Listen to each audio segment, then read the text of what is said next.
Hey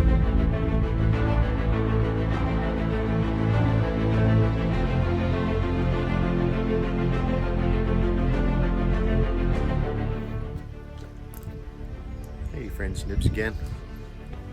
Get out here, do a little plinking at the range, and thought I'd do a video or two for you guys and show you a couple of other cool guns that I have. Nice hot summer day, actually 2 days away from meteorological calendar summer, and so take it, it's better than snow, right? So anyway, this one I'm going to be showing you guys today is a pretty cool revolver.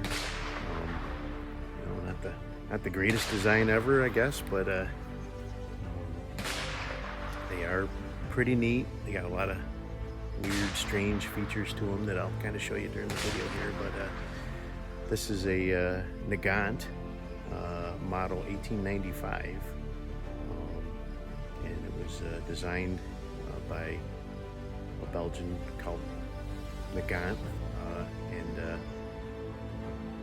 this was used by there's just like more than a dozen countries that used this over the course of its history. But it was originally designed, like I said, by Nagant and produced in Belgium. But this one and probably 90% of them that are in the world today are used by Russian, produced and used by Russians.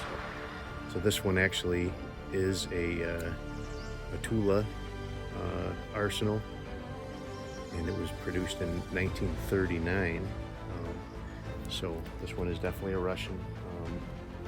Like I said, 90% of the ones you're going to find out in the world are going to be Russian. So the thing that's really interesting about this gun is it uses this funny little cartridge. Looks like it's empty, right? So the bullet is actually recessed inside the case. And there's a reason for that. You see this little neck around the top here. When you either shoot it double action by pulling the trigger back, when you pull the trigger back, the first thing that happens is this cylinder slides forward, and the forcing cone pushes that brass sleeve, brass collar up against the forcing cone, and actually causes a seal. So they always say that this is the only revolver that you could put a silencer on and it would be effective. So because this actually does seal between the forcing cone and the fire, or the case of the ammo. So so that's interesting. It's a I get the box and show you.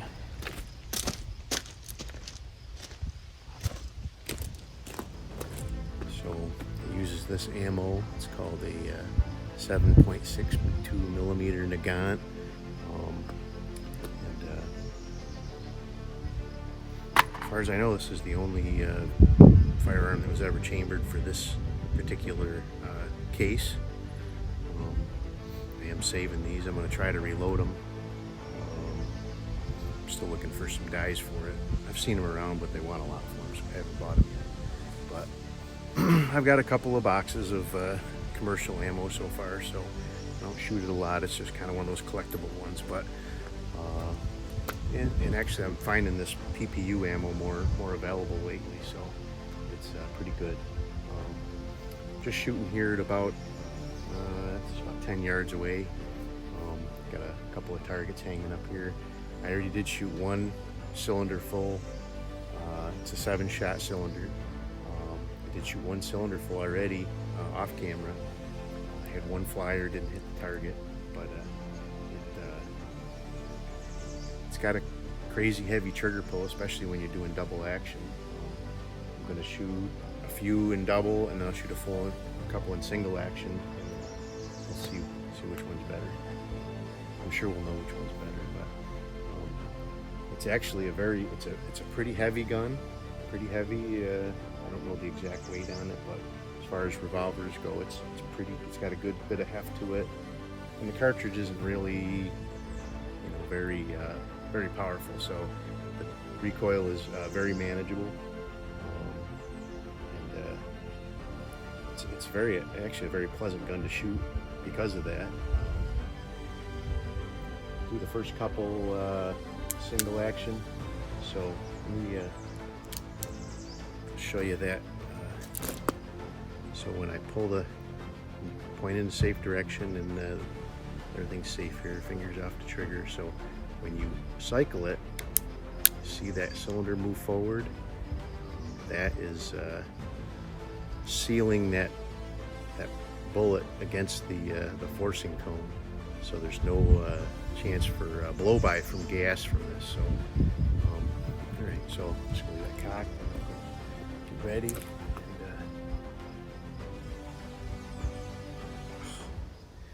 Yeah, the wind's doing its thing with my targets again out here today.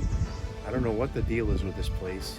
I only live 2 miles away, and there's absolutely no wind at my house. All my wife's wind chimes are completely still. There is nothing.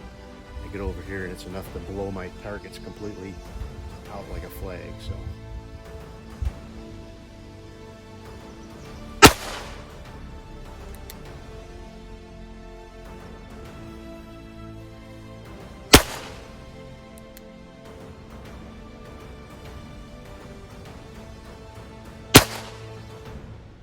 Seems like first two were actually off that target on my other. There's 3 in single action.